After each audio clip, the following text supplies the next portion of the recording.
मिथिलेचा राजा आहे, अहो तिचा सासरा अयोध्येचा राजा आहे, जिचा नवरा अखिल कोटी ब्रह्मांड नायक आहे, जगाच्या मालकाची मालकीने, तरी तिला 14 वर्ष उशाला दोंडा घेऊन झोपावं लागलं.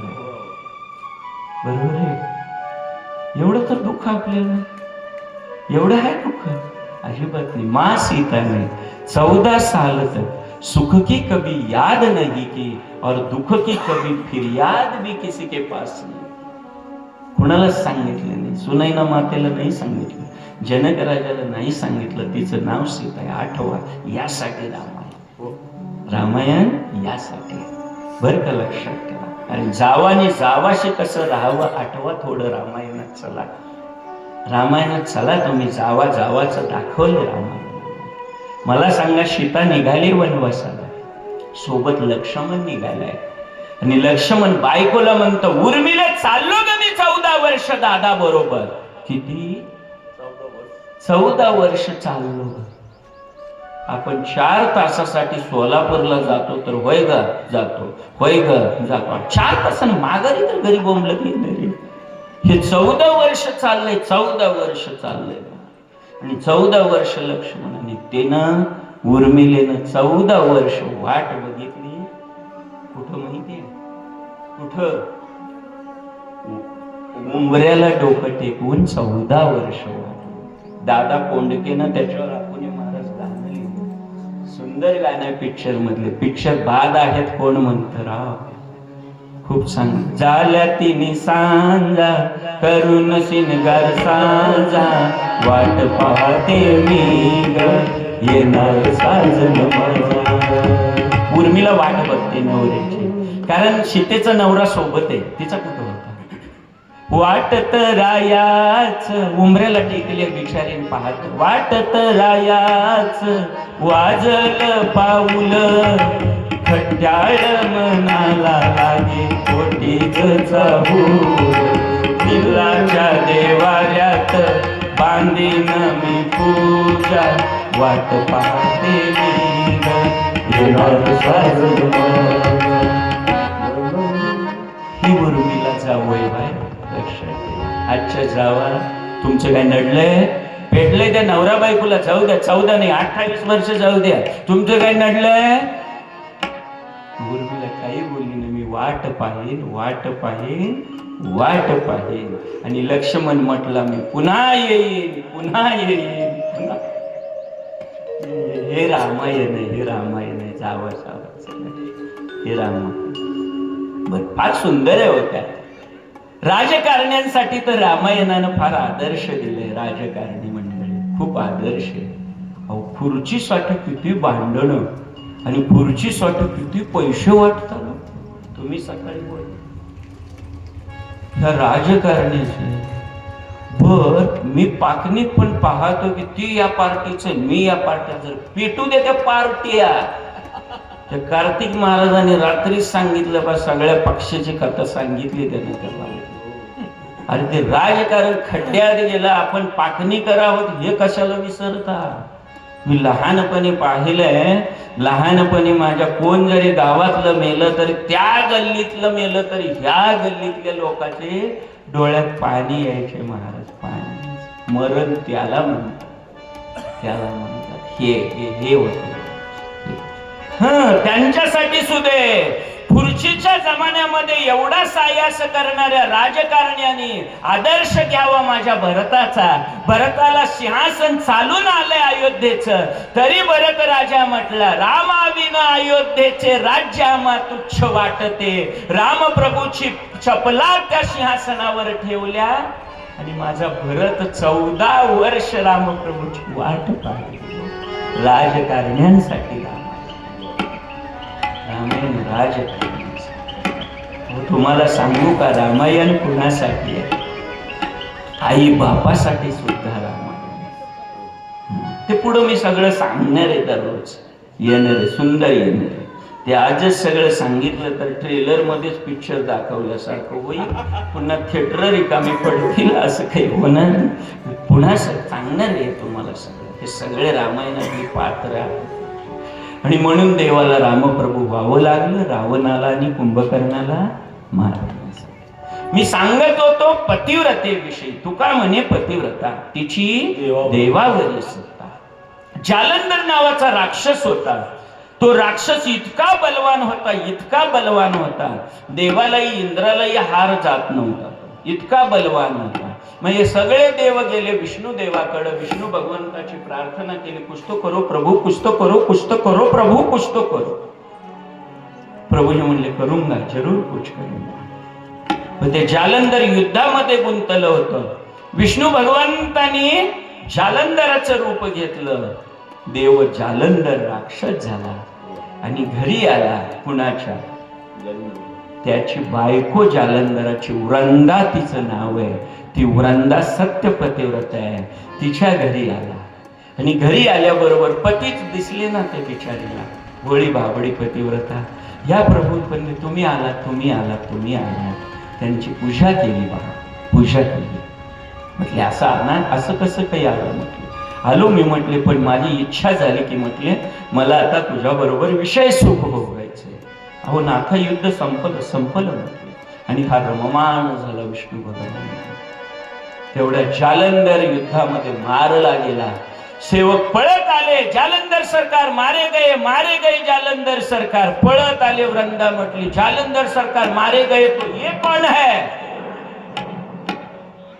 देवाने राक्षस लगेच स्वतःच चतुर्भुज मूर्ती सादर केली. देवा देवा असं नाटक केलंस, माझ्या पतिव्रत्याला बाधा आणलीस. देवा तू माझ्या पतिव्रत्य धर्माला बाधा आणलीस. पण एक गोष्ट लक्षात ठेव, ही पतिव्रता वृंदा तुला शाप देतीये.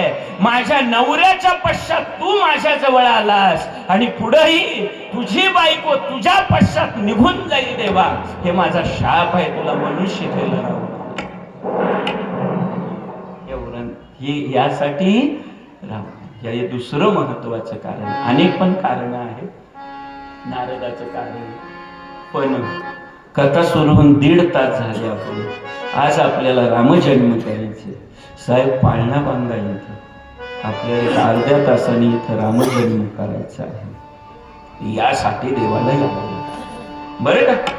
मग अशा रीतीनं या रावण माजलेल्या रावणापासून सुटका करण्यासाठी सगळे देव आले, प्रार्थना करू लागले. कोणाची प्रार्थना करताय? विष्णू भगवंताची प्रार्थना.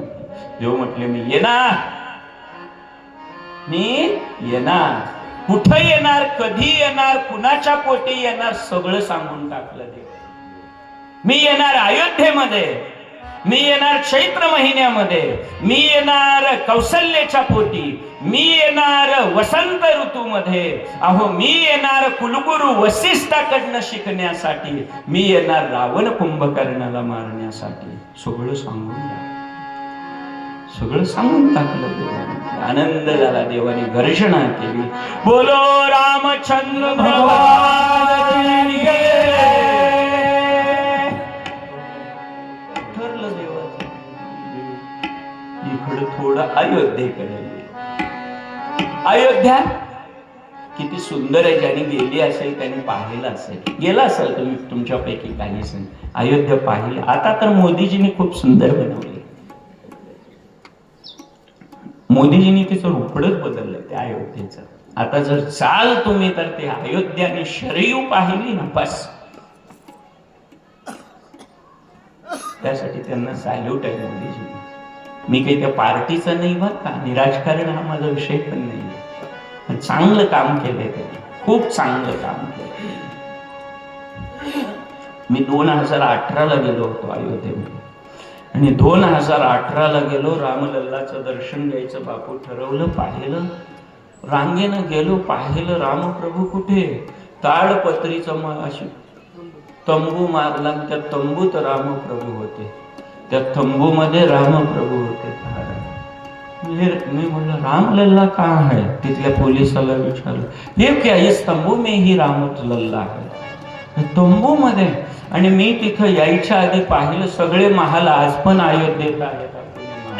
कैकई महाल आहे, कौशल्या महाल आहे, उर्मिला महाल आहे, सगळे महाल आहेत अयोध्येत. जर तुम्ही गेला तर ते आजही तुम्हाला पाहायला मिळेल, सगळं पाहायला मिळेल. मला हे वाईट वाटलं. रामप्रभू तंबूत आहे, तंबूत आहे. एक सांगू तुम्हाला, बघा लक्षात घ्या, मुसलमानातला एक मुसलमान तुम्ही मला दाखवायचं की जे अल्लाला मानत नाही. एक मुसलमान दाखवा की जे अल्ला नाही म्हणताय. एक दाखवा तुम्ही. ख्रिश्चन एवढे आहेत. अमेरिका अख्खा ख्रिश्चनाचा देश आहे, फ्रान्स अख्खा ख्रिश्चनाचा देश आहे, पण मला एक ख्रिश्चन दाखवा की जे येसू नाही म्हणत. एक ख्रिश्चन दाखवा. एक शीख मला दाखवा की जे नानक नाही म्हणत. पण मी तुम्हाला 50% हिंदू दाखवतो की जे देव नाही म्हणणारे. इकडे इतके मस्तवाल लोक आपली आहेत, इतके मस्तवाल, बरोबर, इतके मस्तवाल आहे. अरे हिंदू आहे आपण, धर्म जगला आणि धर्म वाढ. मला त्या धर्मावर नावं ठेवायचं तिळभर अधिकार नाही. ते मानतात, उलट त्यांचं कौतुक आहे. एकही मुसलमान नमाज अदा केल्याशिवाय बाहेर पडत नाही. एकही ख्रिश्चन चर्च मध्ये गेल्याशिवाय बाहेर येत नाही. डोनाल्ड ट्रम्प स्वतः दर संडेला चर्च मध्ये जातो. बाकीचे काय करतात? मोदीजी जातात ना आपले, ते पंतप्रधान आहे, ते जातात आणि आम्ही मात्र येत नाही. हे तर दुर्दैव आहे आमचं. हे दुर्दैव आहे हिंदू धर्माची शोकांना. मला काय वेळेला राग यायचं मधल्या इलेक्शन मध्ये, ते योगीजी वगैरे भाषण ठोकताना हिंदू खतरे में, हिंदू खतरे. पण मला कधी कधी ते बरं वाटतं आणि योग्य वाटतं. योग्य पण वाटतं, ते लक्षात ठेवा, योग्य वाटतं ते, बरोबर आहे. अरे कारण धर्म टिकला तर मी आहे हो, धर्मच नाही टिकला तुम्हाला मला पुत्र पुस्तका लक्षात ठेवा बरं का. हे भारतीय जनता पार्टीच्या आध्यात्मिक हवेली तालुक्याचे हवेली प्रमुख आहेत हे आपुने महाराज. मला क्षणभर वाटलं हे भाजपाचे तालुका अध्यक्ष झाले म्हणून यांनी मला टाकलं व्हॉट्सअपला. पुन्हा दुसऱ्या बाजूला कळलं की हे आध्यात्मिक आघाडी आहे भाजप. चांगली गोष्ट, चांगली गोष्ट आहे बरं का, लक्षात ठेवा. कारण भाजपाला त्यासाठी धन्यवादच आहे, कारण अध्यात्मासाठी तो पक्ष काम करतो. शिवसेना अध्यात्मासाठी काम करतो, नक्की महत्वाचं असो. मला काही त्या पार्टीचं सदस्यत्व घ्यायचं नाही किंवा घेतलेलं मी नाहीये.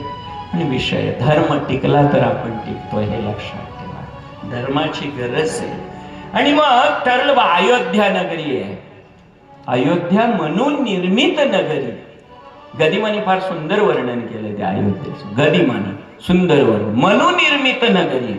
आणि म्हणून निर्माण केल्यामुळे अयोध्या फार सुंदर आहे. शरीयूच्या कडेला असणारी ती अयोध्या अलौकिक अशा पद्धतीची ती अयोध्या आहे. आणि त्या अयोध्येमध्ये राजा दशरथ आहे. आज राजाचे सुपुत्र राजा दशरथ. दशरथ राजा म्हणजे अत्यंत निष्ठावंत पाईक आहे. शब्दाचा पक्का राजा दशरथ आहे. लक्षवेधी बाण मारण्यात पटाईत राजा दशरथ आहे. लक्षवेधी बाण, डोळे झाकून त्याला जर आवाज आला, तुम्ही बोला 200 फुटावर ना 500 फुटावर, डोळे झाकून बाण मारेल आणि बरोबर सावज टिपणारा लक्षवेधी बाण हेरणारा राजा दशरथ. श्रेष्ठ धनुर्योद्धा राजा दशरथ आहे. अहो दशरथाने माणसाला मदत केली हा भाग सोडा. राजा इंद्र संकटात असताना दशरथाने इंद्राला मदत केली, म्हणून देवाला मदत करणारा राजा दशरथ पुनीत आहे. इतका पुण्य पावना राजा दशरथ आहे. अयोध्येचं राज्य आहे. देव ब्राह्मण सगळे सुखी आहेत, सगळे सुखी आहेत. जनता अयोध्येतली सुखी आहे. पण राजाला स्वतःला मात्र एक दुःख होत. हे दुःख होत. दुःख कोणतं सांगू तुम्हाला. झाड कितीही मोठं, आंब्याचं झाड फार मोठं आहे त्याला मोहरच आलं नाही. आंब्याचं झाड खूप मोठं आहे त्याला मोहर नाही, किंमत आहे त्या झाडाला नाही. नदीचं पात्र खूप मोठं आहे पण त्या पात्रामध्ये पाणीच नाही, आहे का किंमत त्याला? अजिबात नाही त्याला किंमत. तसं जोपर्यंत लग्नाच्या नंतर जोपर्यंत मूल होत नाही तोपर्यंत बापाला म्हणजेच नवरा नवरीला आराम नाही. आणि पुत्र चिंतेने विवळत. तुम्हाला सहज प्रश्न पडला असेल, राजा दशरथाला पुत्र नाहीये, मग त्यांचे कुलगुरू वसिष्ठ काही उपाय सांगत नव्हते का? कुलगुरू वसिष्ठ ब्रह्मवेत्ते आहेत, ते गुरुजी आहेत. आणि ते कुलगुरू सांगत नाहीत का हो? गुरुजी सांगू शकतात, पण सांगायचं कसं? डायरेक्ट हा मोठ्याचं दुखणं मोठं असतं. सांगायचं कसं? मुलाचं बघा पाळणा हालू द्या, कसं म्हणायचं? राजाला कसं म्हणायचं? भलेही त्याचे गुरुजी आहे, पण गुरुजीला बोलता येईल. काय करावं? एके दिवशी गुरुजी राजवाड्यामध्ये वसिष्ठ गुरुजींनी स्वतःच्या लहान लेकराला आणलं. राजा दशरथ पुढे बसलेला आहे. तिन्ही राण्या, कौसल्या माता आहे, त्याच्या बरोबर शेजारी आहे सुमित्रा, कैकेयी, तिन्ही राण्या आहेत. राजा दशरथ बसला आणि वसिष्ठ कुलगुरू आले स्वतःच्या लेकराला घेऊन, लहान लेकराला. ते लेकरू पण इतकं चमत्कारिक होतं, लहान येईपर्यंत काही नाही. ज्या वेळेला राजा दशरथाने मांडीवर घेतलं महाराज, ज्या लेकरानं भोकाड पसरलं गुरुजीच्या वसिष्ठांच्या, रडायला लागलं. राजा समजावतात, तिन्ही राण्या समजावतात, तरी काही ते लेकरू शांत होईल. पुन्हा राजा दशरथाने बापाच्या मांडीवर दिलं, तरीही शांत होईना ते लेकरू. त्याच्या आईला बोलवलं, आईनं घेतलं, तरीही शांत होईना. राजा दशरथ म्हटले, गुरुजी आपका बेटा देख रहा हूं 1 घंटे से रो रहा है, बहुत कुछ हम समझा रहे, फिर भी नहीं चुप बैठ रहा है, रो रहा है, क्या बात? कुलगुरु वशिष्ठ म्हटले, जब सीधी उंगली से घी नहीं निकलता तो उंगली टेढ़ी करनी पड़ती. कुलगुरु वशिष्ठ म्हटले, ते रडायला लागले. त्याच्या रडण्याच्या मागचं कारण, ते पोरग म्हणतंय, पप्पा तुम्ही गुरुजी झालात. राजा दशरथाचं माझं काय? मी कुणाचा गुरुजी होऊ? कारण आपली राजधर्माची गुरुजी परंपरा आहे. मग या राजा दशरथाला मुलंच नाही आणि मी गुरुजी कुणाचा होऊ? राजा दशरथ रडायला लागला. अरे एवढंच लेकराला सुद्धा वाटावं की राजा दशरथाला लेकरू व्हावं. गुरुजी कृपा करा, काहीतरी सांगा ना, त्याच्यावर उपाय सोपाय. राजा सांगा ना लवकर म्हटले. सांगा, 6च्या आत सांगा उपाय. 6 वाजेपर्यंत उपाय करतो सगळे. सांगा ना उपाय, सांगा म्हटलं. सांगतो उपाय. याला पुत्र कामेष्टी यज्ञ करावा लागेल. पुत्र कामेष्टी यज्ञ करावा. पुत्र कामेष्टी यज्ञ नारायण फार प्रसन्न. तुम्हाला आजही परंपरा आहे. आता चुली गेल्या आणि गॅस आले.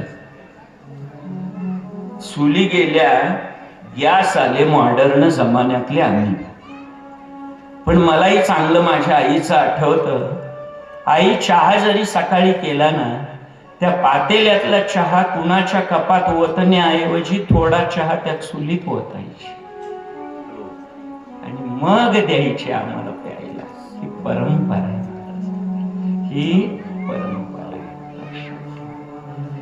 आई पहिल्यांदा भाकरी नाही थापटायची,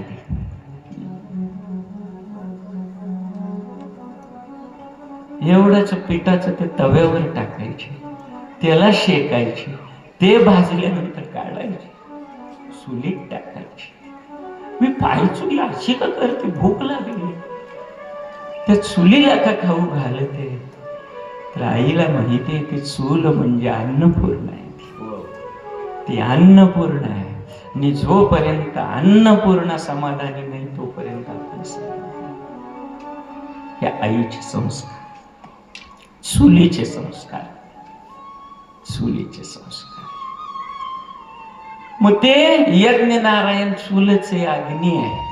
त्या अग्नीमध्ये आहुती द्यायची आणि अग्नीमध्ये आहुती दिल्याच्या नंतर यज्ञ नारायण प्रसन्न होतील. ते मग प्रासाद यज्ञाचा द्यायचा राण्याला.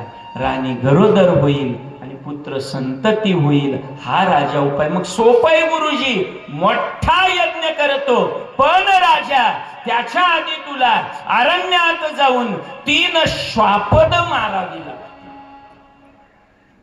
वसिष्ठाने सांगितलं 3 श्वापद मारावी लागते. राजा म्हटलं त्यात पण अवघड नाहीये. त्यात पण अवघड नाही. अरे मी लक्षवेधी बाण मारण्यात पठाईत आहे, मी धनुर्धारी योद्धा आहे, आजच जातो, एक नाही 3 श्वापद मारतो आणि यज्ञ सुरू करतो. जा लवकर. राजा दशरथ धनुष्य घेऊन निघाला श्वापद. ह्याला काय माहितीये पुढं काय होणार. पुत्र वियोगानं तळमळणारा राजा, ह्याला काय माहितीये पुढची कर्माची कथा काय माहिती. जगी जीवनाचे सार घ्यावे जाणून सर्वर, जीवनाचे सार घ्यावे जाणून सर्वर, ज्याचे कर्म तैसे फळ देतो ईश्वर, ज्याचे कर्म तैसे फळ देतो ईश्वर, कर्म तैसे फळ देतो ईश्वर. जगी जीवनाचे सार घ्यावे जाणून सत्वर, जगी जीवनाचे सार घ्यावे जाणून सत्वर, तैसे ज्याचे कर्म तैसे फळ देतो ईश्वर, तैसे ज्याचे कर्म तैसे फळ देतो ईश्वर. आहे जाण मृत्यूला न चुकवी कोणी, थोर असो अस्वादान, मृत्यूला न चुकवी कोणी, थोर असो अस्वादान. सोड सोड माया सारी हो,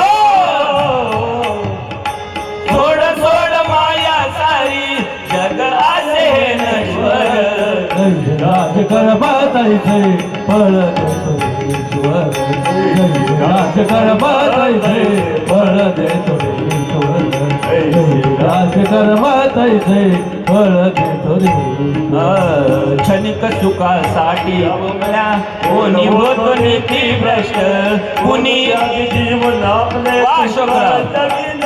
शाबास. माया सारी सोड सोड माया सारी, असे नश्वर, राज कर्म तैसे फळ देतो ईश्वर, राज कर्म तैसे फळ देतो ईश्वर, राज कर्म तैसे फळ ईश्वर. म्हणून हे पाहिजे होते मी यासाठी, उगाच टाकलं नाही पत्रिकेत ना. मला पक्क माहितीये मी रत्न पारखे आहे, सोनं कुठंही लपलं तर परांड्या तालुक्यात तरी ते आणणारच आहे. सोन आहे ते. आणि बावन कशी येते, बावन कशी येते, बावन कशी लिहिले लिहिता वाचता आलं असतं तर काय सौभाग्य आमचं वा. पण तरी पहा कुठल्याही मर्यादा नसतानाही अमर्याद गाणं ज्यांच्या तोंडनं येतं त्याचंच नाव आहे अशोक. संसारातला शोकच नाहीसा झाला त्याचं नाव अशोक आहे. लक्षात. क्षणिक सुखासाठी आपुल्या होतो कुणी नीती भ्रष्ट, कुणी त्यागी जीवन आपले स्वार्थ जगी करण्या नष्ट. महात्मा गांधी. कुणी त्यागी जीवन आपले स्वार्थ जगी करण्या नष्ट. बरोबर आहे. क्षणिक सुखासाठी कोणी होतो नीती भ्रष्ट. इंद्रा पडली बघे चंद्र झाला काय. क्षणिक सुखासाठी कोणी होतो नीती भ्रष्ट. मग असं हे राजाला पुढे दशरथाला काय माहितीये पुढचं रामायण काय. चालला श्वापद मारायला पुढे जाऊन कुणाला मारून येणार आहे ना आपल्या कर्माची गती काय लिहिली आहे. जे जे लिहिले संचिती काय माहितीये राजाला. आणि निम्न राजा शिकारीला निघाला, शिकारीला निघाला. पण योग आणि कर्म लागत. योग आणि कर्म लागत.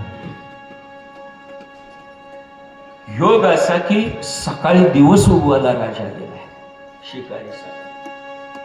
शिकारीसाठी अरण्यात गेला. श्वापद मारायचे. श्वापद माणसं नाही मारायची. लक्षात ठेवा. श्वापद श्वापद. थोडं बोलू विस्तारानं बोलू. शिक्षक विज्ञानाचा आहे मी पण मराठीवर मी बोलला चांगलं बोल. श्वापद. पद म्हणजे पाय. पद म्हणजे पाय. श्वाहा ज्या पायाला, श्वाहा म्हणजे अक्कल नसणं, मूर्ख आहे. ज्या पायाला अक्कल नाही त्याचं नाव श्वापद आहे. पायाची ताकद खूप आहे. आपण समचरण दृष्टीपीठेवर येथून या नुठवी मरणा वाचून. पायाची ताकद आहे, पायाची ताकद. पाया का पडतो आपण एकमेकाच्या? पाया पडे जन एकमेका. का पाया? ह्याच्यात ताकद नाही, याच्यात पण नाही, ताकद पायात आहे.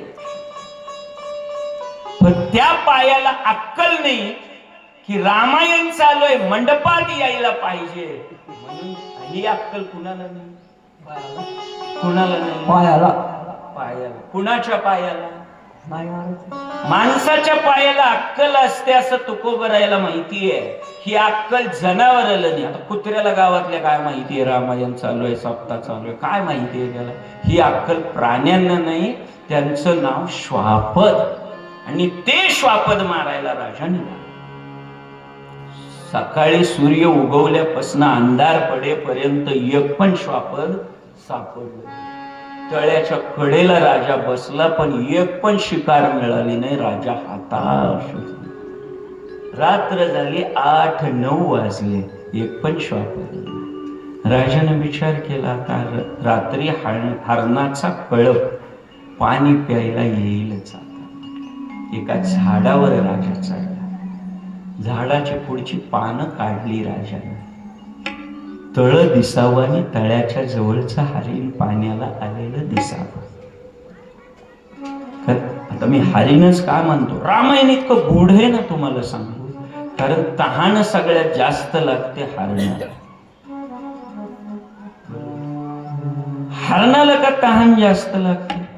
वाघाला फारशी लागत नाही, हरणाला जास्त. पाणी जनावर कधी पितो? दावणीला बांधून ठेवा तुम्ही 24 तास, पाणी कमी पिईल. पण बापू त्याला जर तुम्ही दिवसभर फिरवून आणा, पाणी किती पित? पाणी. त्याचं कारण आहे. हरिण का? तर हरणाला थांबायचं माहित नाही. पळतो पळतो पळतो, आणि जितकं पळल तेवढं तहान जास्त लागते. म्हणून तहानलेलं हरिण येणार हे माहिती होतं राजाला. त्या झाडावर बसलं, झाडाच्या पानं काढतं. आता पाहिलं की आता हरिण येईल, हरिण येईल. माग उभा. 9 वाजले तरी एक पण हरिण आलं नाही. डोळे झाकायला लागले राजाचे. एवढ्यात तुम्हाला माहिती आहे, काशी यात्रेला श्रावण बाळ निघाले.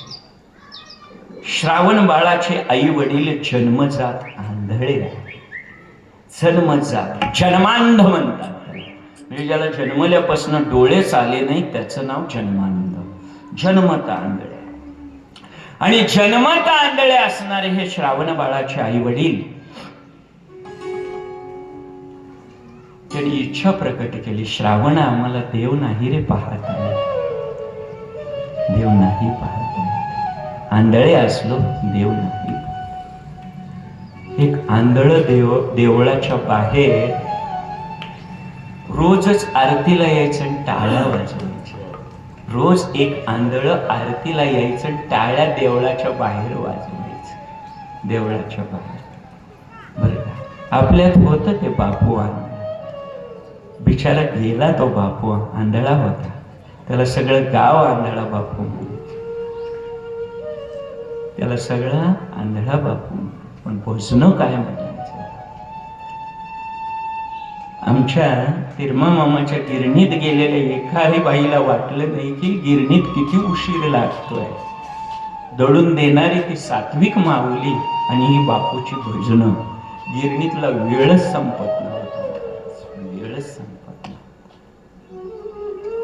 हा बापू असं आंधळ बाहेर दररोज यायचं. एक दिवशी पुजारी खेकसलं त्याच्यात. पुजारी खेकसतात,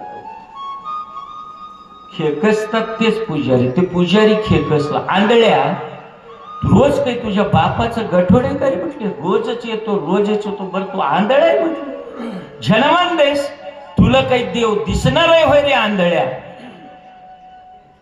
ते आंधळ भारी बोललो पुजाऱ्याला, पुजारी दादा मी आंधळा आहे, मला माझा देव दिसत नाही रे, पण माझ्या देवाला तर मी दिसतोय ना.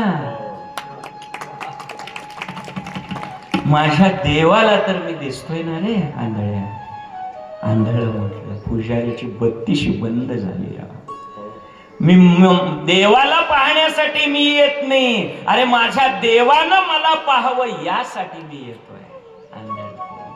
तसे श्रावणाचे आई वडील म्हटले, श्रावणा आम्ही जन्मांत आहोत रे, पण आम्हाला काशीच्या विश्वनाथाचं दर्शन घ्यायची इच्छा आहे. त्या विश्वनाथाचं एकदा दर्शन झालं बस आम्ही आयुष्यभराचे डोळे मिटायला मोकळे झालो. तो श्रावण होता, साधी गोष्ट नाही महाराज, ब्रह्मचारी होता.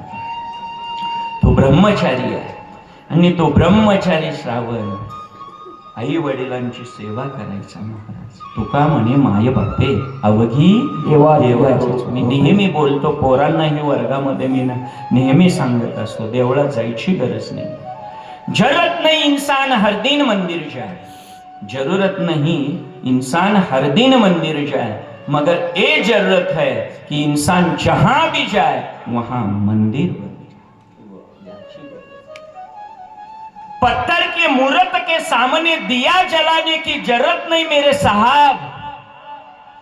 पत्थर की मूर्त के सामने शनिवार के दिन दिया जलाने की जरूरत नहीं मेरे साहब. अरे किसी का दिल मत जलाओ, ये भी उससे कुछ कम नहीं मेरे.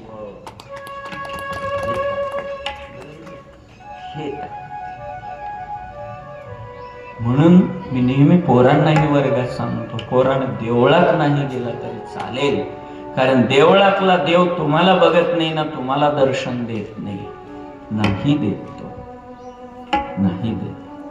पण तुमच्या घरात एक नाही दोन देव आहेत, एक आई आणि दुसरं. समर्थ आणि दासबोधामध्ये फार सुंदर वर्णन केलेलं आहे.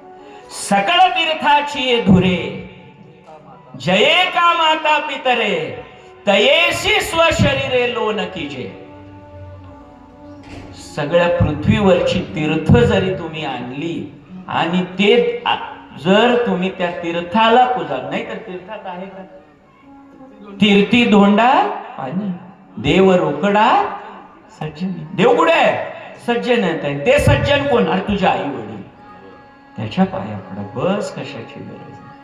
आई वडिलांचं निश्चिम भक्त कोण? श्रावण. पुंडलिक कशासाठी उभं आहे? तया पुंडलिके केला उपकार आणि फेडा वया भार प्रथविका. आता पुंडलिकाच्या तुमच्या माझ्यावर सगळ्यावर उपकार आहे. कशासाठी? त्यानं देव आणला इथं पंढरपुरामध्ये. तो देव आणला पंढरपुरामध्ये, पुंडलिक रायाने देव आणला. पण देव आला नाही तसा. देव आला कशासाठी माहिती तुम्हाला? देवाची बायको हरवली होती सत्यभामा आणि तिच्या शोधासाठी देव आला. शोधत असताना अरण्यकांडामध्ये त्याला एक दिसला, आता बायको सापडली, पण पुंडलिक नावाचा एक भक्त आहे आणि तो आई वडिलांची सेवा करत आहे. आई वडिलांची सेवा करताय, त्याला दर्शन द्यावं म्हणून देव आला. देव साक्षात आहे, परब्रह्म आहे, अखिल कोटी ब्रह्मांड नायक आहे. तो देव म्हणतो, अरे पुंडलिका, अरे मी आलोय. अरे तू कोण आहेस? कोण आहेस तू? पाचारिल्या वाचुनी का आलासी? तुला काय मी बोलवलं होतं? अरे न बोलवता आलास कशाला बिन बुलाय मेहमान? तुला बोलवलं नाही. बरं तू माझ्या घरचा अतिथी पण नाही. अरे चल म्हटले. अरे म्हणले मी तुला दर्शन द्यायला आलोय, मी प्रसन्न झालोय. मला बाकी माहित नाही, सध्या माझ्या आई वडिलांचे पाय मला चेपायचे आहेत, पाय दाबू दे. कोण म्हणतं? अरे मला वेळ नाही. तुला वेळ नसेल तर जा. अरे मी थांबायला तयार आहे. मग एक कर, हे वीट जवळची घेतली, माग फेकली आणि थांब इथं, मी माझ्या आई वडिलांचे पाय दाबू. वा वा.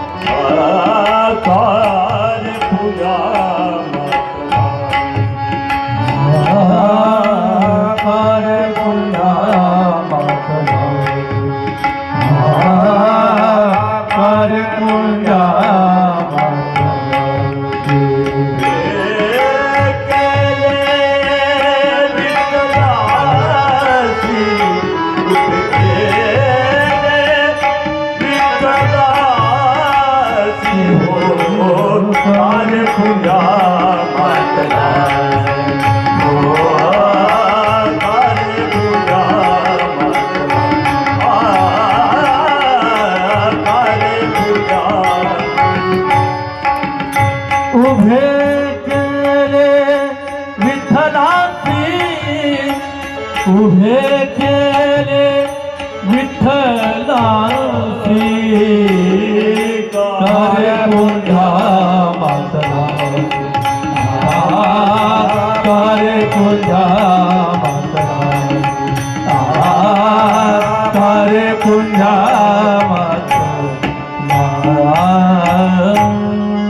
तुकोबरायला राग आला तुकोबरायाने पुंडलिक म्हणले नाही तुकोबर पुंड्या कार एवढा मास अरे देव आलाय तो देव आलाय नय योगियाचे ध्यानी अरे तो आलाय आणि तू म्हणतोस तरी थांब म्हणतोस त्याला का रे पुंड्या मातलाशी उभे केले विठ्ठलाशी असा कसा रे तू धीट मागे पिरकाविली वीट युगे झाली 28 अजून का नामांची बैस युगे 28 विटेवरी ताकद कशात आहे माहिती तुम्हाला त्या देवात तर फार ताकद आहे फार सुंदर आहे आम्ही परवा गेलो होतो सगळे भावंड आणि सगळ्यांच्या बायका देवाला पाहिलं बरेच वर्ष झालं देवाला पाहायची इच्छा होती असं पाहतो मी अधून मधून पण आपल्या कुटुंबाबरोबर गेलं की तो वेगळा आनंद असतो पुणे महाराज आणि बरचसा अब्दत होतो देवाच्या महापूजेचा मान मिळावा मुख्यमंत्र्याला मिळतो आपल्याला बी मिळावा पण इथं कोण मान 2 तास देवाच्या जवळ कोण थांबू देत अहो 3 दिवस तुम्ही जर ओझेवाडीपासून आषाढीला लाईनला लागला तर तुम्हाला माहिती आहे बडवे लोक पकडतात कॉलर 2 सेकंद थांबू देत नाही ठकलतात 2 तास आमच्या आहेत त्यांना माहिती 2 तास मग मोठ्या महत प्रयासाने दिवस पण मिळाला भाग्य फुलले बहुत दिवसा आजी सोनियाचा हो पुण्य भाग्य आणि मग दर्शन झालं आता पहाणे ते अवघे पारुषले गे माया उन्मनी मन निवले आई साहेबांची पूजा आई साहेबांच्या बरोबर देवाची पूजा पांडुरंगरायाची विठुरायाची हा बर का लक्षात श्रद्धा जर असेल श्रद्धावान लभते श्रद्धावान माणसाला सगळं मिळतं मग असा हा देव तुकोबराय म्हणतात युगे झाली 28 अजून का न मनसी बैस एवढा मला देव महत्वाचा नाही माझे आई वडील आणि आई वडिलांनी इच्छा केली श्रावणाजवळ की आम्हाला जायचंय कुठं काशी विश्वनाथाच्या दर्शनाला जायचंय इच्छा प्रकट केली आणि ती इच्छा पूर्तीसाठी श्रावण बाळाने कावड केली महाराज मोठा मातृपितृ भक्त होता आणि तुम्हाला सांगू आयुष्यात येऊन आपल्याला हे 4 ऋण फेडायचे आहेत बर का 4 ऋण एक मातृ ऋण आईचं दुसरं ऋण पितृ ऋण तिसरं ऋण आहे गुरु ऋण गुरुजी बर का लक्षात आणि 4थं ऋण म्हणजे भूमी ऋण एवढा आटास कशासाठी करतोय मंगळवेड्यात नेऊन सगळं सोडून एवढं सोडून 8 तास कशासाठीच आहे 8 दिवसाचा हा ते माझं 4थं ऋण आहे लक्षात ठेवा ते कर्ज आहे माझ्या डोक्यावर बऱ्याच जणाला वाटतं हे काही ह्याच्यासाठी काही नाही हो ते कर्ज आहे माझं कर्ज मला फेडू द्या ना माझं कर्ज तुम्हाला फेडलं तर कसं होईल लक्षात मात्र ऋण शक्य तितक्या परीने आईची सेवा पितृ ऋण शक्य तितक्या परीने तेही केलं अनेक जण म्हणतात अहो तुमचे महाराज काही बरोबर नाही ते सगळ्यावर रागावता महाराज मी कधी तुमच्यावर रागावलो का कधीच नाही रागावणार पण नाही लक्षात ठेवा गुरुजी ऋण ते फेडायचं अजून काही झालं असेल फेडून अजून पण आहे आणि हे 4थं ऋण हे मायभू तुझे मी फेडीन पांग सारे आणि ना आरतीला हे चंद्र सूर्य तारे ह्यासाठीचा हा प्रपंच आहे हे 4थं ऋण भूमी ऋण आहे भूमी ऋण हा भूमीरून आहे, भूमीरून. ओ धोंडा मामा शांत बसा. इतके लोक शांत पहिल्यांदा मी बघतोय. मलाच वाटायला मी काय बाबा एवढा मोठा याज्ञवल्क्य का? इतके लोक शांत आहे, हे कधी क्षणभर शांत बसत नाही. इतके शांत आहे. तुम्ही थोडं शांत बसा. धोंडा मामा इकडे या, तुम्ही वरती या, वरती या, तुम्ही वरती या, वरती या, वरती या, वरती. हो इकडं इकडं इकडं या. दिसलो का मी दिसलो का? हो हा ठीक आहे. ऐका. आणि मग हे चौथ्या ऋणासाठीच आहे. श्रावण बाळ मात्र ऋण आणि पित्र ऋण फेडायला निघाले. कावडीत बसवलं. एका पारड्यात आई, दुसऱ्या पारड्यामध्ये वडील. दोघाला घेतलं आणि निघाला काशी यात्रेला. काशी यात्रेला श्रावण निघाला. मजल दर मजल, मजल दर मजल, मजल दर मजल करत श्रावण बाळ निघालेलं. दिवसभर ते आई वडील श्रावणाचे. घसा कोरडा पडला. आई वडील, सांगू तुम्हाला, पुण्यवान आई वडील मिळालाही भाग्य लागतं हो. बरोबर, भाग्य लागतं. मी मगाशी बोललो आईविषयी, तुम्हाला मगाशी बोललोय मी. भाग्य लागतं बरोबर. भाग्याचा तो उदय, तो भाग्याचा उदय आहे, ते लक्षात ठेव. बरोबर आहे. नाही तर हिरण्यकश्यपूच्या पोटी मस्त प्रल्हाद आला होता, भक्त होता. पण प्रल्हादाच्या पोटी कोण जन्मलं? कोण? विरोचन. ते राक्षस. नेमकं कॉन्ट्रास्ट, अपोजिट आहे. लक्षात, नेमकं अपोजिट आहे ते. बरोबर आहे, हे लक्षात घ्या.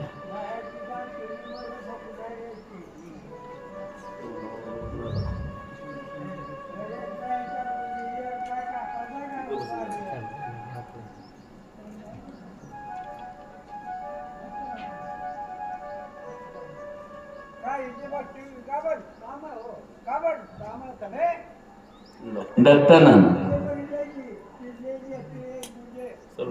वाजत से बोंब कोणी नाही का ठिकाणी, कोणी नाही का ठिकाणी. हरे हरे नमः दया थोर दया. हरे हरे नमः रामा थोर दया.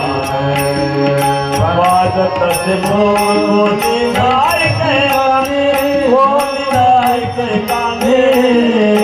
हरे हरे दया थोर दया. हरे हरे नमः थोर दया. आणि श्रावण बाळ निघाला पहा. आई वडिलांना घसा कोरडा झाला, पण पाणी बाळाला मागावं कसं? आधीच लेकरू एवढं ओझ घेऊन जात आहे, पाणी मागावं कसं, मागावं कसं? लक्ष द्या इकडं, इकडं लक्ष द्या. आई वडिलांनी अख्खा दिवस काढला बापूराव, पाणी मागितलं नाही, कारण बाळाला त्रास नाही. रात्रीचे 10 वाजले. 10 वाजले. एक सांगू तुम्हाला, मागायचं असतं मम्मीला, पण नाव करते पप्पाच. मम्म्या हुशारच असतात. मम्म्या हुशार असतात. श्रावण बाळाची मम्मी म्हटली, श्रावणा, अरे तुझ्या पप्पाला तहान लागली आहे. पाहिजे मम्मीला नाव पप्पाच. श्रावण बाळ म्हटलं, आई आत्ता आणतो. एका झाडाच्या असा कट्टा आहे, त्याच्यावर ठेवलं श्रावणाने ती कावड. हातामध्ये शर्वी घेऊन श्रावण निघाला. सरोवराकडे गेला महाराज. त्या सरोवरामध्ये श्रावणाने आता त्या सरोवर, आता मला वेळ अपुरे नाही, तर ह्या प्रत्येक शब्दावर बोलायला खूप, कारण एक गोष्ट लक्षात ठेवा, प्रत्येक नोटा कागदाच्या, पण प्रत्येक कागद नोटा नाही. प्रत्येक पतिव्रता स्त्रियाच आहे, पण प्रत्येक स्त्रिया पतिव्रता. प्रत्येक सरोवर तळीच आहे, पण प्रत्येक तळी सरोवर नाही. थोडक्यात सांगितलं, थोडक्यात. आणि त्या सरोवरावर, सरोवर त्याला म्हणतात की ज्याच्या कडेने वृक्षराज आहे, वृक्षवल्ली आम्हा सोयर आहे, अशा झाडच झाड आहेत. मग श्रावण बाळ गेला, पाहिलं त्या झाडाचा पाला सगळा त्या पाण्यात पडलेला. श्रावणाने आपल्या 2 हातांनी ते पाणी, पाला बाजूला करायला, पाला बाजूला करता करता झालं काय महाराज, त्या पाण्याचा आवाज गुड गुड गुड गुड आला. शर्वी घेतली, अर्धी बुडवली, अजून पूर्ण बुडायची होती. राजा दशरथ झाडावर होता, लक्षवेधी बाण मारण्यात पटाईत होता. राजा धनुष्याला बाण लावला, पाहिलं नाही कोणतं सावज आहे, ते श्वापद आहे का मानव आहे, पाहिलं नाही राजानं. बाण सुसाट सु सु सु सु करत गेला. शाबास बाबा. आणि वक्षस्थळाला लागला श्रावण. वक्षस्थळाला बाण लागला रे लागला. श्रावण जोरात किंचाळला, आई ग. आवाज झाला राजाच्या कानावर, दशरथाच्या कानावर आवाज. अरे बाप रे. हिवाळ्याचे दिवस असतानाही राजाला घाम फुटला. झाडावरनं झप झप झप झप झप चढला, उतरला राजा. आणि राजा दशरथ सरोवराकडे गेला.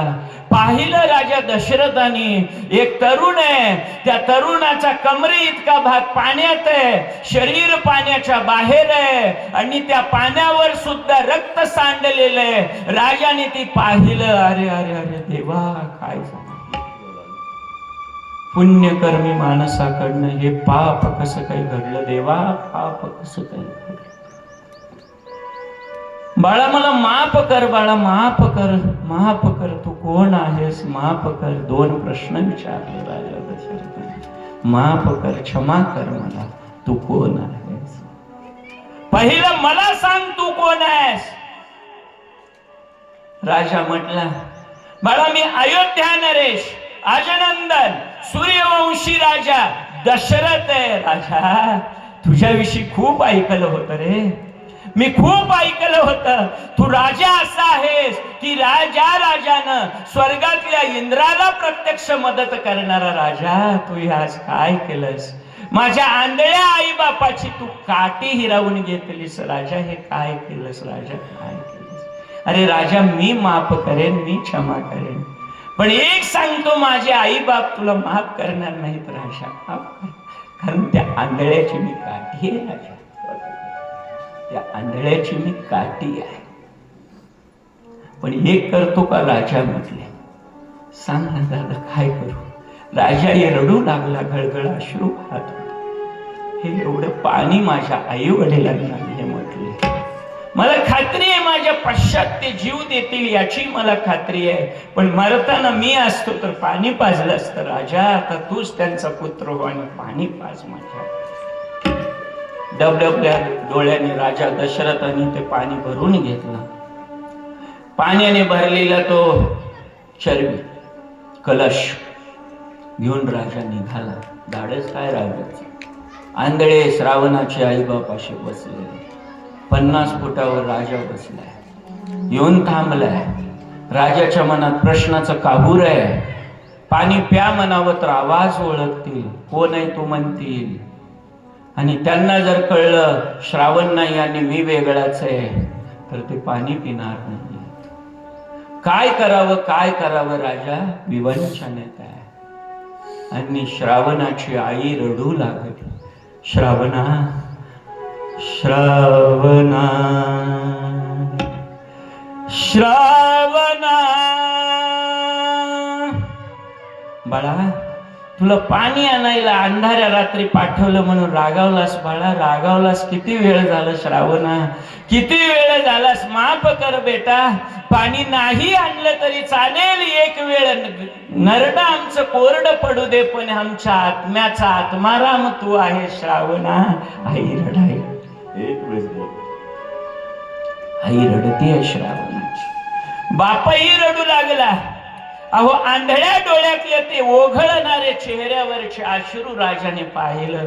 राजाही रडू लागला आणि एव्हाना राजाचा कंठ दाटला, हुंदकावरला नाही राजा दशरथ आणि मोठ्यानं रडला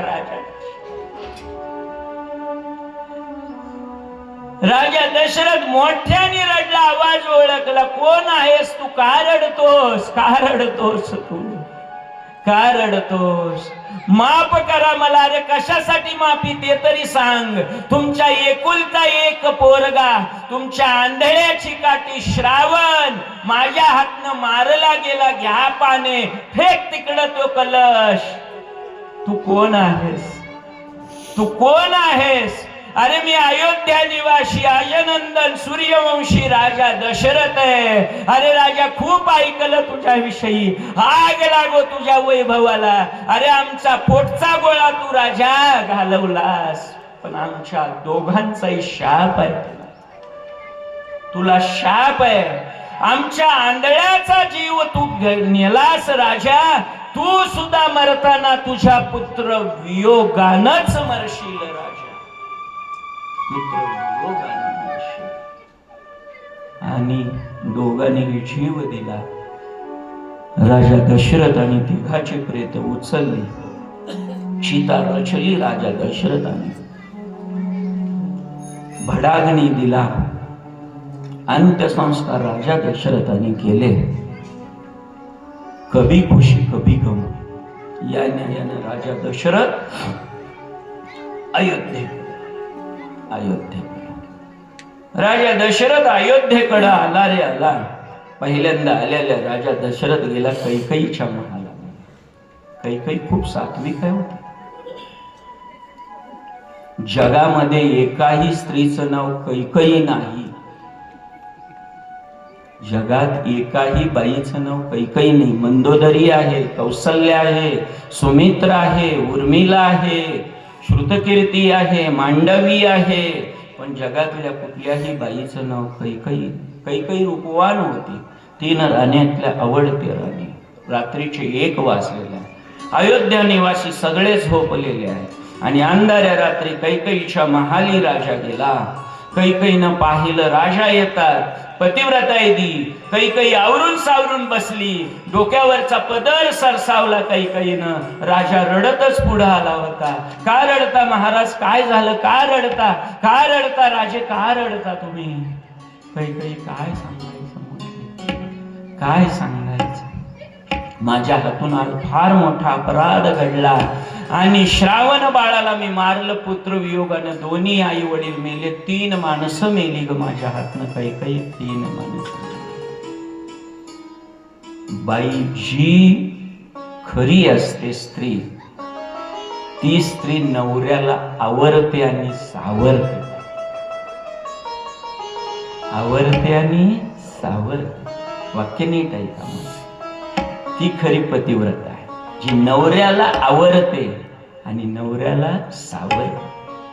नवऱ्याला पसरवते ती स्त्री नाही बरं का, लक्षात ठेवा. नवऱ्याचा पसारा आवरते ती स्त्री आहे. रडू नका राज म्हटले, रडू नका, मी आहे ना. आणि तुम्हाला एक सांगू, प्रत्येक पुरुषाला 2च आधार असतात, 2च आधार आहे. कोण 2 आधार कोण आहे, एक त्याची आई आणि दुसरी त्याची बायको, तिसरा आधार त्याला नाही. लक्षात ठेवा. तुम्हाला वाटेल पोटची पोरं तुमचा आधार असतील, अजिबात नाही, अजिबात नाही. लिहून घ्या माझ्या.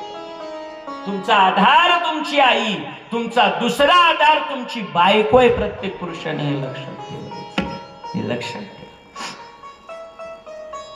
तर भाग्यवान ते आहेत की ज्यांना ज्यांची आई जिवंत आहे. पण माझ्यासारखे दुर्भागी इथं आहेत मंडपामध्ये.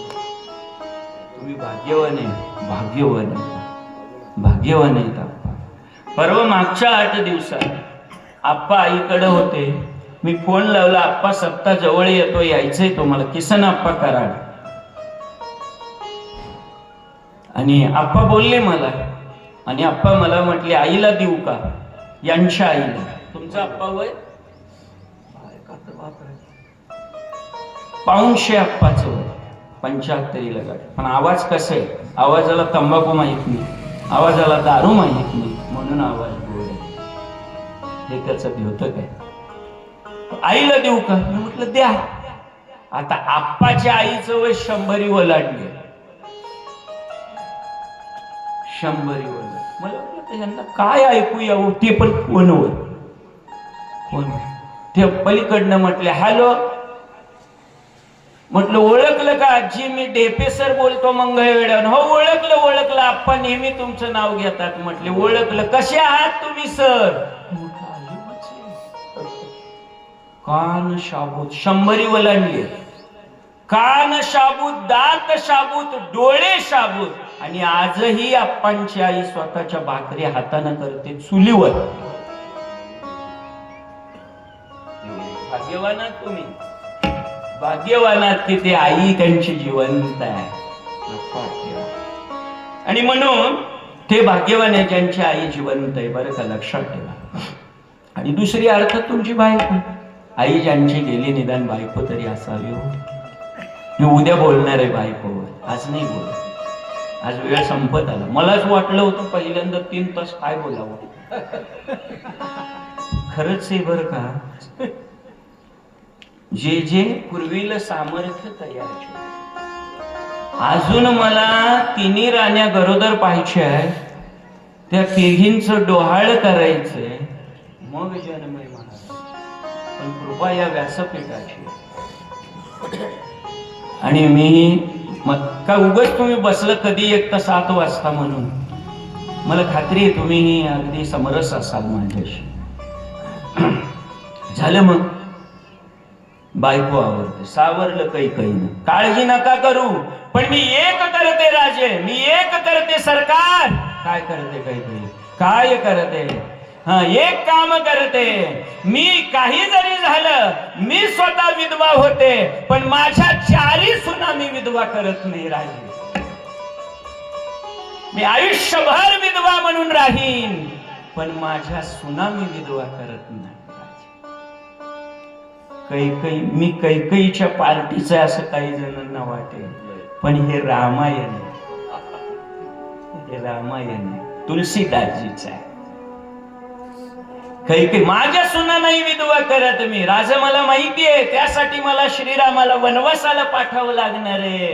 आणि राम वनवासाला गेल्यावर भरत मला लाता हाणून जाणार आहे. शत्रुघ्नही थांबणार नाही माझ्याजवळ, लक्ष्मणही नसणार आहे. आणि 4ही पोरं जवळ नसल्यामुळे तुमचा जीव जाणार आहे राजा. पण तो पुत्र वियोग तुम्हाला, पण मी माझ्या सुनाचं कुंकू शाबूत ठेवते. धीर दिला काही. राजालाही 12 हत्तीचा बळ आला. बायकोनं धीर दिला आणि राजा तयार. मग ठरलं, कुलगुरु वसिष्ठांना सांगितलं. 3 श्वापद नाही, 3 माणसं. श्वापद गुरुजींना ठीक आहे ठरला. पुत्र कामेष्टी यज्ञ ठरलेले. पुत्र कामेष्टी यज्ञ ठरला. आणि त्या पुत्र कामेष्टी यज्ञामध्ये राजा दशरथानं सगळ्या ब्रह्मांडातले देव ब्राह्मण ऋषी सगळे बोलावले. आणि सगळे, मुळात देवालाही गरज होतीच त्याची. देव काही उगाच कीर्तन ऐकत नव्हते, त्यांचे गोंगड अडकलं होतं रावणाकडे, त्याच्यासाठीचा हा सायस आहे. आणि मग देव सगळे म्हटले तयार झाले बा, तयार. सगळे यज्ञाच्या आहुतीत. आणि यज्ञ झाला महाराज. आणि यज्ञाच्या नंतर, यज्ञपूर्तीच्या नंतर यज्ञ नारायण प्रसन्न झाले. यज्ञ नारायण प्रसन्न झाले आणि त्या यज्ञ नारायणाने प्रसाद दिला. दशरथा हे घे पायस दान. आणि तो यज्ञ नारायणाचा जो प्रसाद आहे, तो प्रसाद राजाच्या हातात कुलगुरु वसिष्ठांनी दिला. काय झालं, कुठं गेलं हे यशला मी बोललो होतो.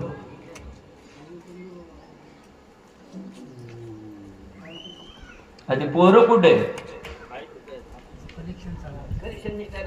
मला अविनाश महाराज दुपारी फोन आलता, आप्पा तुमची कथा आहे, मी उद्यापासून ऐकायलाय.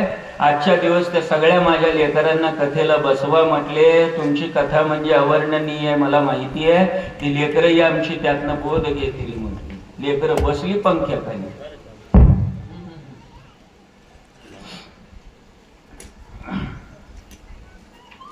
तर हे महत्वाचं आहे. मला याच्याशिवाय मला बोलताच येणार नाही. जिसका स्वर गया समजो वो मर गया.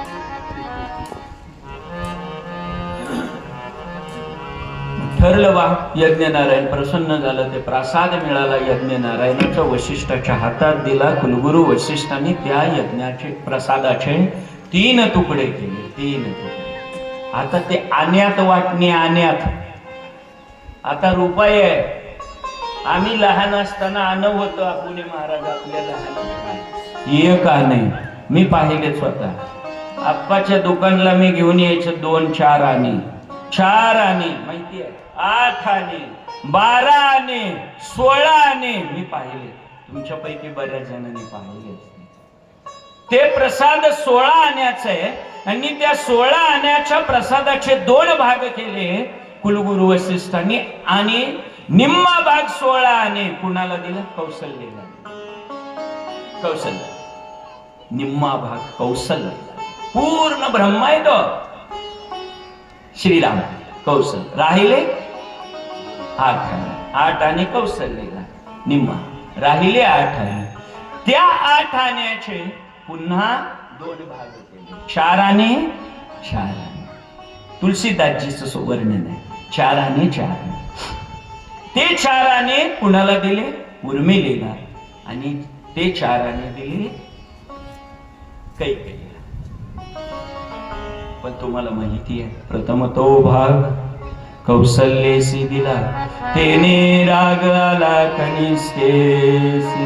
मान स्त्रियांना लागतो, मान स्त्रियांना लागतो. पहिल्यांदा का मला दिला नाही म्हणून तिनं प्रसादच खाल्ला नाही, प्रसादच खाल्ला नाही. नाही खात, नाही खात, नाही खात. तू नका खाऊ, मी खाणारच आहे. कोण म्हटली? पिंडगारीने झडतीला, अंजनीने तो 4 आण्याचा प्रसाद अंजनी कुणी घारीनं झडकून नेला महाराज. आणि मग तुका म्हणे रुद्रा आणि अंजनीची या मला तो जन्मला बाबा. लक्षात आलं का? त्याचं दुसरं कारण, हनुमंताचा जन्म 4 आण्याचा आणि प्रभू रामाचा जन्म 8 आण्याचा. म्हणून हनुमंत, मला सांगा, 2 माणसाची इस्टेट आहे. एक आमदार साहेब आपल्या तालुक्याचे आहेत आणि दुसरे गावचा सरपंच आहे. आमदार आणि सरपंचाच्या घरी यावं का सरपंचाने आमदाराच्या घरी जावं? सरपंचाने आमदाराच्या घरी गेलं पाहिजे ना, बरोबर आहे? तसंच इथं देखील असंच आहे. हा, मग आता इथं असेल 4 आणे कोणे? सरपंच कोणे? हनुमंत. आमदार कोणे? प्रभुराम. मग सरपंचानं कुणाकडे जायचंय? आमदार साहेबांकडे, पाळण्यात असे. म्हणून 4 आणे 8 आण्याला शरण गेले, राहिले 4 आणे. ते 4 आणे पिंडगारीने ही बसली, मान लागत होता आणि मानाच्या पोटी सन्मानच विसरली. पण जावा तिच्या सात्विक होत्या. मी मगाशी जावाविषयी बोललोय. जाऊ, एका जावेची जाऊ कशी असावी? जावा सात्विक. त्या सात्विक जावाने काय केलं माहिती आहे?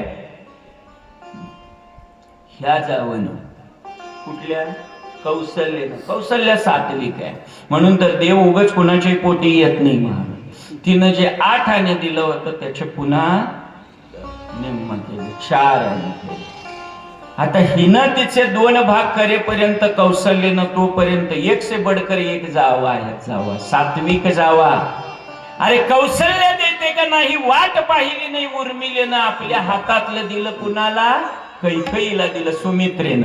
सुमित्रेनं कैकेयीला दिलं. आता सुमित्रा रिकामीच राहिली आणि मग ते 4 आणे जे आहेत कौशल्याचे ते दिले सुमित्रेला महाराज. म्हणून लक्ष्मण रामाची सेवा करतो एवढ्यासाठी. मूळचा भाग प्रसादाचा कौशल्याचा, तो दिला कुणाला? दिला सुमित्रेला. आणि मग कुलगुरू वशिष्ठांनी काय केलं? सुमित्रेच्या त्या एका भागाचे 2 भाग, 2 आणे केले आणि तिच्या पोटी 2 जन्मले, भरत आणि शत्रू. भावार्थ रामायणात कैकेयीच्या पोटी 2 आहेत, तुलसीदासजीच्या रामायणामध्ये सुमित्रेच्या पोटी. भेद आहे थोडासा, पण मी सगळं तुमच्या समोर मांडतोय. मग हे झालं, ठरलं, ते प्रसाद खाल्ला राण्या गरोदर राहिल्या. आता कधी गरोदर राहिल्या ते सांगू तुम्हाला. दिवस ठरलाय देवाचा, देवाला जन्माला यायचंय. आता मी सगळं पुढचं लगेच 1 मिनिटात उरकतोय. प्रसाद खाल्ला, तिने राण्या गरोदर राहिल्या.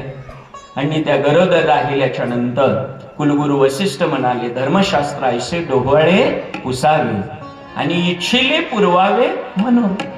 राजा म्हटले, विचार तिने राण्याला, त्यांना काय हवंय, काय हवंय विचार. बरोबर आहे, काय हवंय ते विचार. धर्मशास्त्राचं डोहळ, बाकी कौशल्याचं डोहळ मला माहितीये तुम्हाला.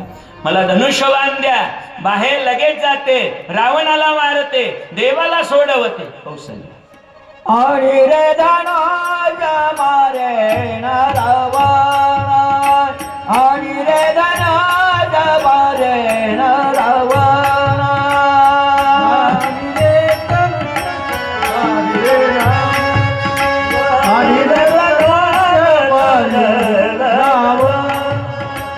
आणि रे धनाज मारे न रावणा, आणि रे धनाज मारे न रावणा, आणि रे धनुष्य मारी रे रावणा, आणि रे धनुष्य मारी रे रावणा. सोडविन बंदीचे,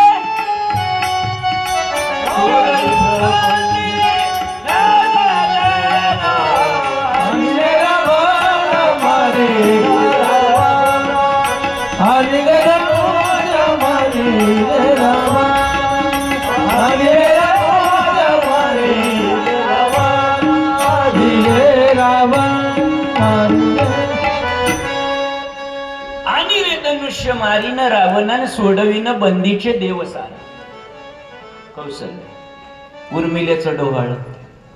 राम चाले वाटे, लक्ष्मण जाडे काटे, ऐसे बंधू सांगा कोठे. बरे का, ऐसे बंधू सांगा कोठे. आज वेळ अपुर आहे, पुन्हा योगच आला आठवड्याभरात तर नक्की भावाविषयी बोलेन. भावाविषयी नक्की बोलेन. आणि भावाचं बलस्थान भाऊच असतं. एका भावाचं बलस्थान भाऊच असतो. हे आहे, रामायणच आहे. पुढे सांगेन मी ते सगळं आहेच, सुंदर आहे. पुढं एक एक दिवस जर तुम्ही गेला, आजच्यापेक्षा उद्या गोड आहे, त्याच्यापेक्षा पुढं गोडच आहे. इतकं गोड आहे. आणि मग ठरलं, वाप्रसाद झाला, देवाचं ठरलंय, जन्माला कुणाच्या पोटी यायचं ठरलं. कौशल्याच्या 7वी झाली. दुसरं कारण, कधी यायचं? उत्तम हा चैत्र मास, ऋतू वसंताचा दिवस. ठरलं उत्तम हा चैत्र मास. आता सध्या कुठला महिना चालेल माऊल्यानं? चैत्र मास. चैत्र मास आहे. हा उत्तम आहे, उत्तम आहे. त्याचं कारण असं आहे, उन्हाळ्याचं आहे पण उत्तम आहे. कारण चैत्र महिना हा वसंताचा आहे, ऋतू वसंताचा दिवस. ठरलंय त्यांचं. हा, वसंत ऋतूमध्ये झाडाला सुद्धा नवीन पालवी फुटते. आणि रावणामुळे जी ही झाडं वाळलेली, त्या झाडाला नवी पालवी रामप्रभू फोडणार आहेत. म्हणून उत्तम हा चैत्र, ऋतू वसंताचा. आता नेमकं कधी जन्माला यायचं तर ठरवलं देवानी, शुद्ध पक्ष.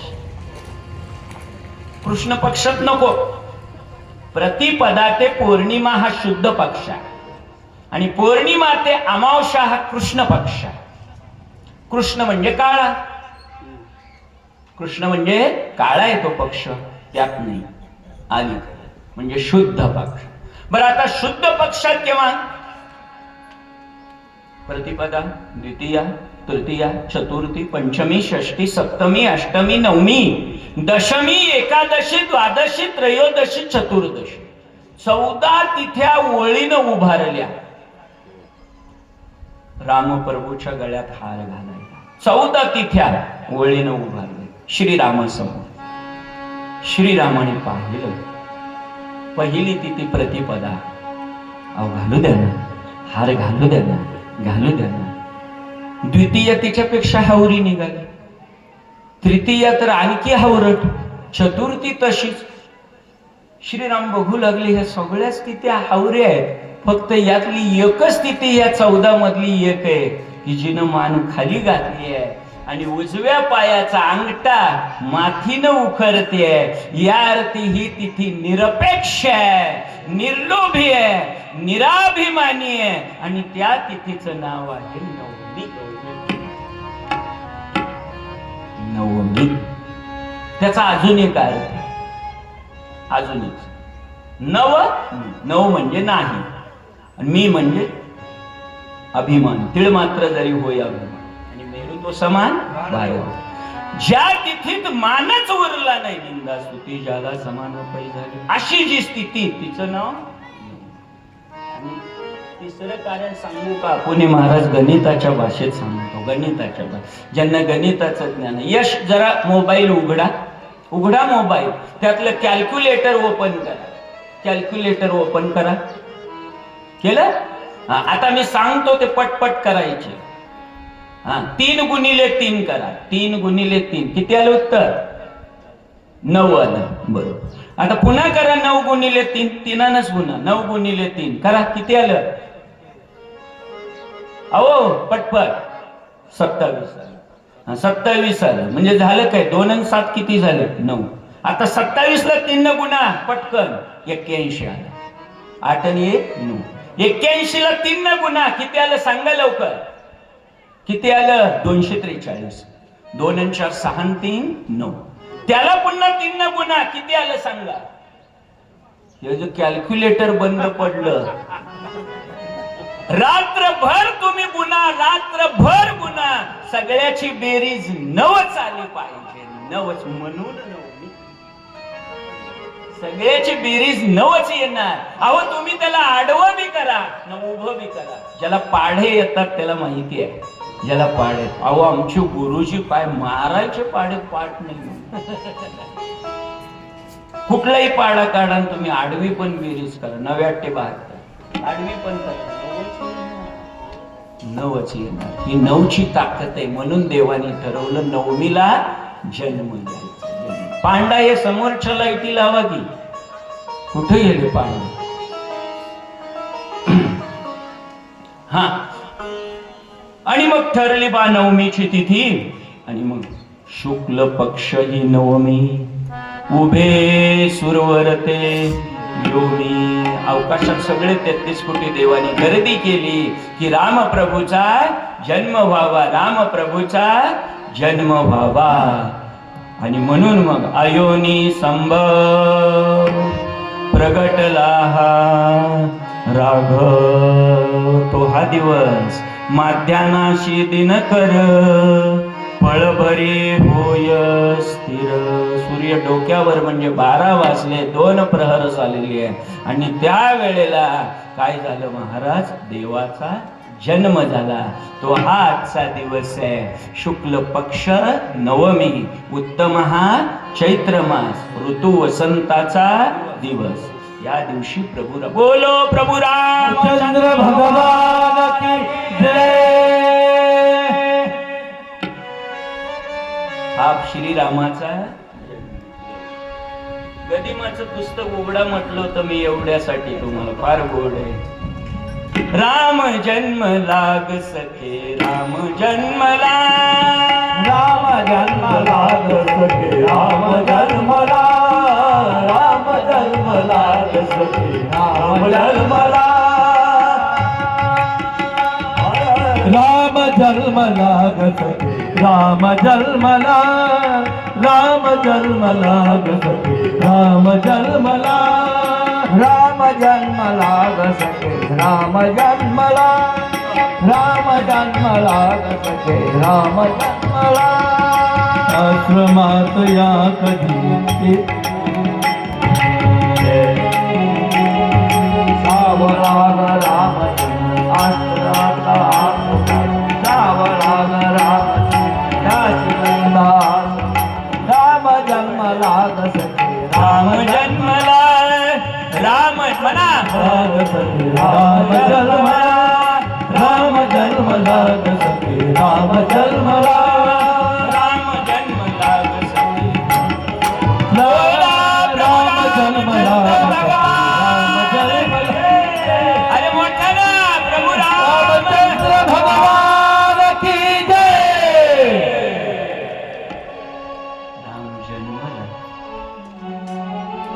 प्रभू कसा जन्मला माहितीये? दुपारचे 12 वाजले. कौसल्या माता ताटकळलेली होती उन्हामुळं, आणि या ताटकळलेल्या कौसल्या माते पुढं हा पट्टा, मम्मी काय करतेस? भूक लागलीये. मम्मी तर हादरली. कोण आहे? अगं मी श्रीराम आहे. अरे रामा, एवढा मोठा तू, एवढं मोठा, जग काय म्हणेल रामा, जग काय म्हणेल, जग काय म्हणेल. अरे एवढा मोठा बोलायला लागलास तू. अरे बोलायला यायला मला पकवाचा चक्काने की आमच्या आजीनं चपात्या बाजू खाऊ घातल्या, त्यामुळे तर एवढं गोड बोलतोय. माझ्या आजीचे उपकार आहेत ते माझ्यावरती, उपकार आहे ते सगळ्याचीच बा परत फेड आहे. आई आजी आमची रोज कथेला असते, उगीच नाही. सुशिलो मात्र पुण्य, आईची पुण्य आहे. विद्वत्ता पित्र पुण्येनं, बापाच्या पुण्याईमुळे हुशार पोरं जन्माला येतात. लक्षात ठेवा. सुशिलो मात्र पुण्येनं, चारित्र्यवान लेकर आईच्या पुण्याईनं जन्माला येतात. सुशील लेकर आईच्या. विद्वत्ता पित्र पुण्येनं, बापानं पुण्य करायचं, लेकरू हुशार होणारच. नाही झालं तर माझ्याकडनं लिहून द्या, पण बापाचं काम चांगलं असलं पाहिजे. विद्वत्ता पुत्र पुण्य, उदारता कुल पुण्येनं. अरे उगच कुणी कुणाला देत नाही. सप्त्यामध्ये देणगी तेच देतात की ज्याचं कुल पुनीत होतं. उदारता कुल पुण्येनं. तुम्हाला सांगू, तुम्ही इथं 1000 रुपये जर दिले तर तुमच्या आधीच्या 1000 पिढ्या तुम्हाला आणि तुमच्या लेकरांना धन्यवाद देतील. उदारता पित्र पुण्य, कुल पुण्य आणि आत्मपुण्येनं भाग्यवान. लक्षात. स्वतः पुण्य कमवल्यावर काय? आईच्या पुण्याईच्या जोरावर सुशील झालं, वडिलाच्या पुण्याईच्या जोरावर हुशार, कुळाच्या पुण्याईच्या जोरावर उदार, आणि स्वतःच्या पुण्याईच्या जोरावर भाग्यवान. हे माझं वाक्य नाहीये, हे वाक्य माझं नाहीये. कोणाचं वाक्य? व्यासोच्छिष्ट जगत्रया, व्यास नारायणाचं हे वाक्य. बरोबर.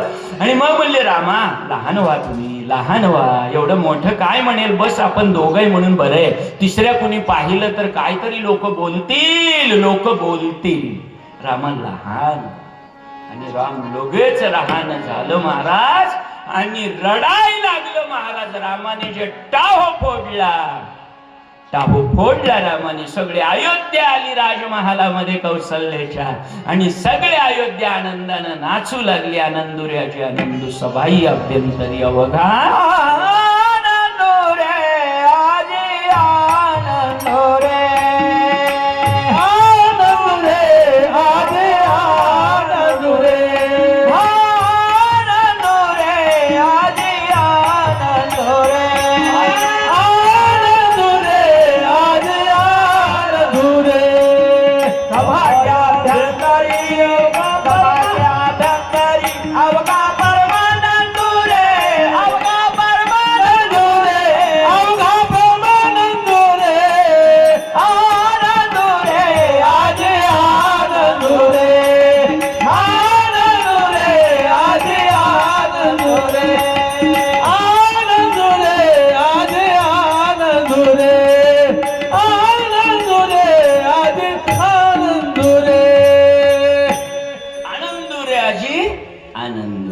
सबाई अभ्यंतरी ओघा. सगळ्या अयोध्येतल्या लोकांना आणि अयोध्येतल्या बायका आणि श्रीराम प्रभूच्या बारशाचं गोव्या गायला तयार झाल्या. चला अयोध्येतल्या महिलांनो, माऊल्यानो, चला श्रीरामाचा लवकर या, लवकर या, लवकर. नाही तर आमचे उबाळे महाराज तयार आहे. तुम्ही नाही म्हणलं तरी इकडे तयार आहे.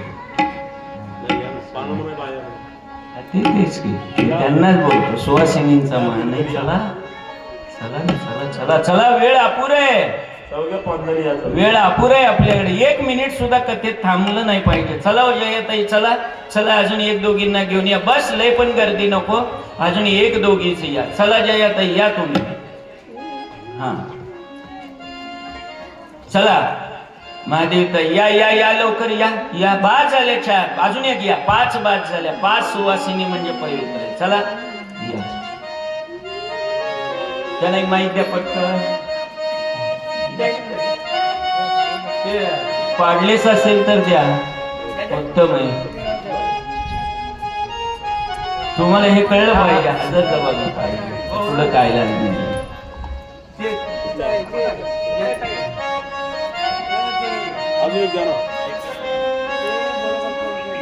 घ्या घ्या.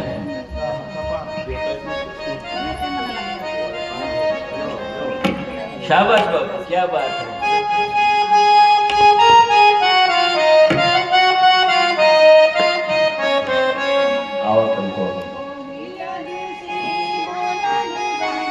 समोर करा.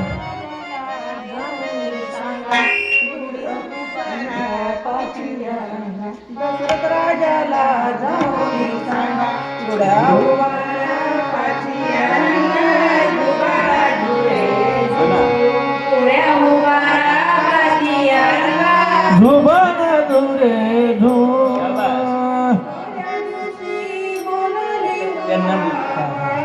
रूपाची लागे ना सीमा असे बोलती महादेव भीमा डोळा रे जो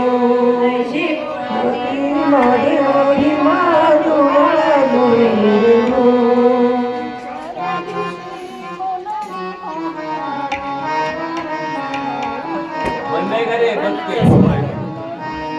माईक तोंडापाशी घ्या, तोंडापाशी माईक.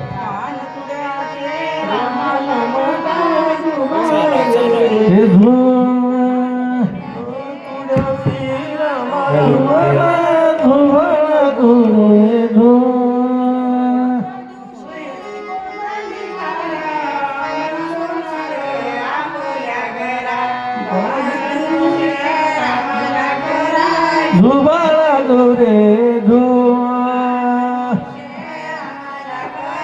धुबाळा दुरे धु.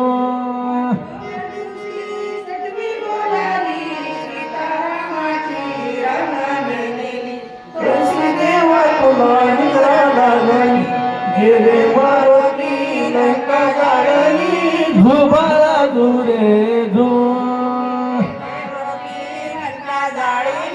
धुबाळा दुरे धु.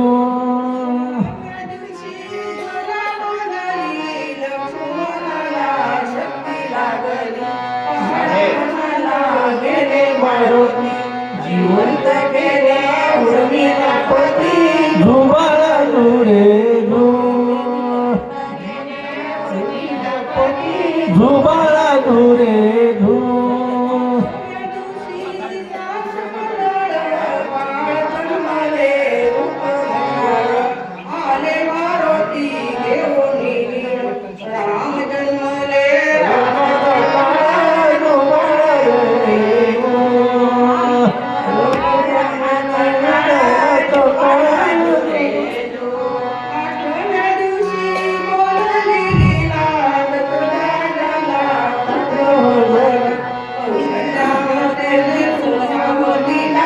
धुबाळा धुरे धु धुरे धु.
पाणी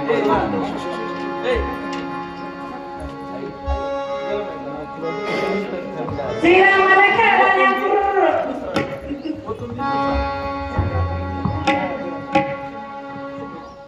आता बाय नाव पाठव. राघव राघवाला खेळण्यापूर्वी राम लक्ष्मण भरत शत्रुघ्नला खेळण्यापूर्वी हो.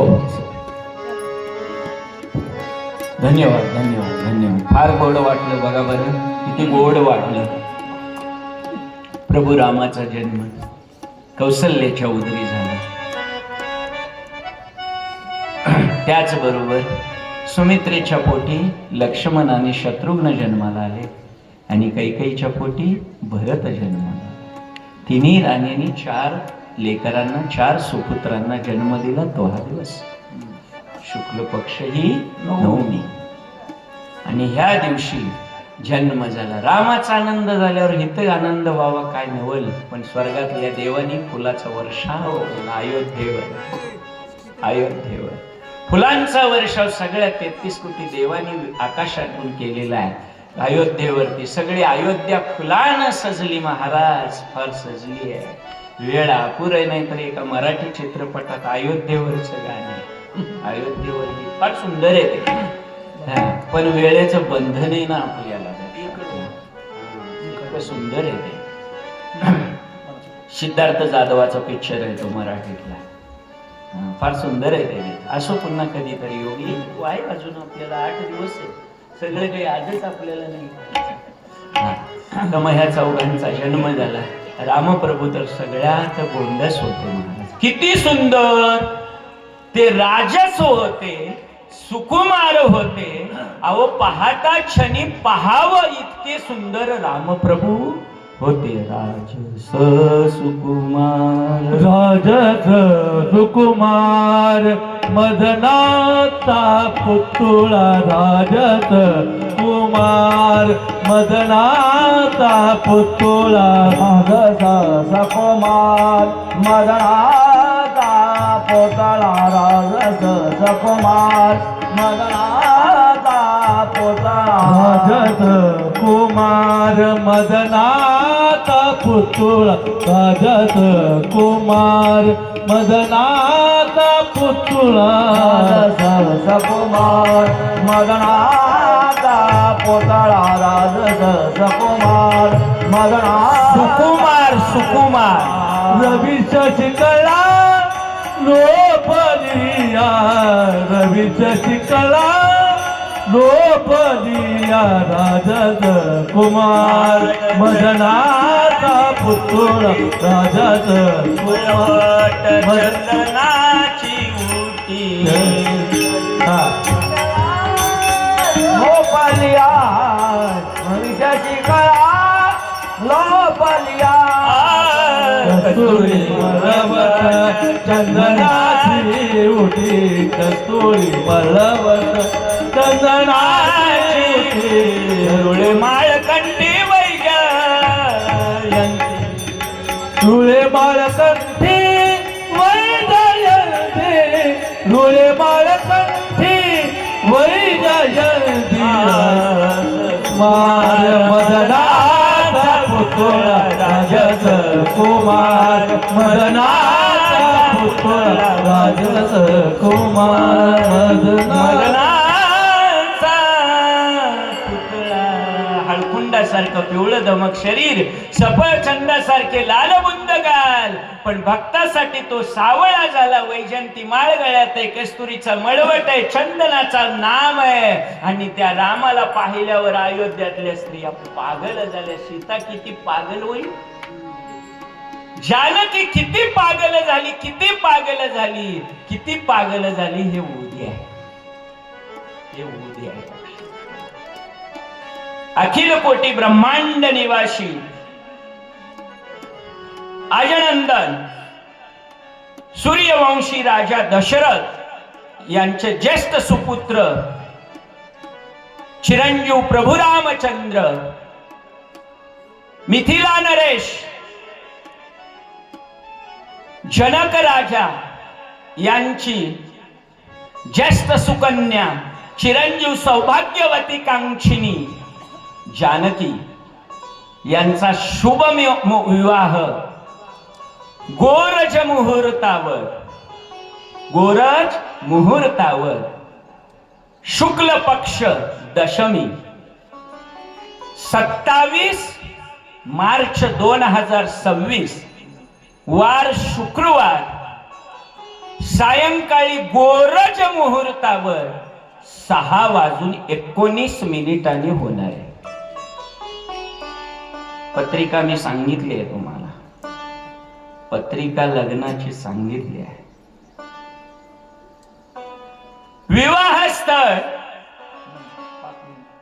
विवाहस्थळ मौजे पाकणी हनुमान मंदिरासमोरील पटांगण येथे आहे.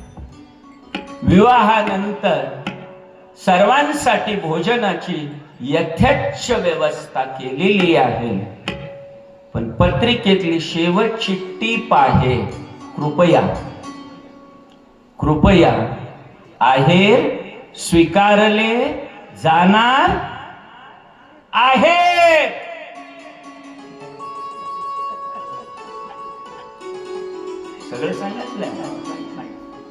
सगळं सांगितलंय.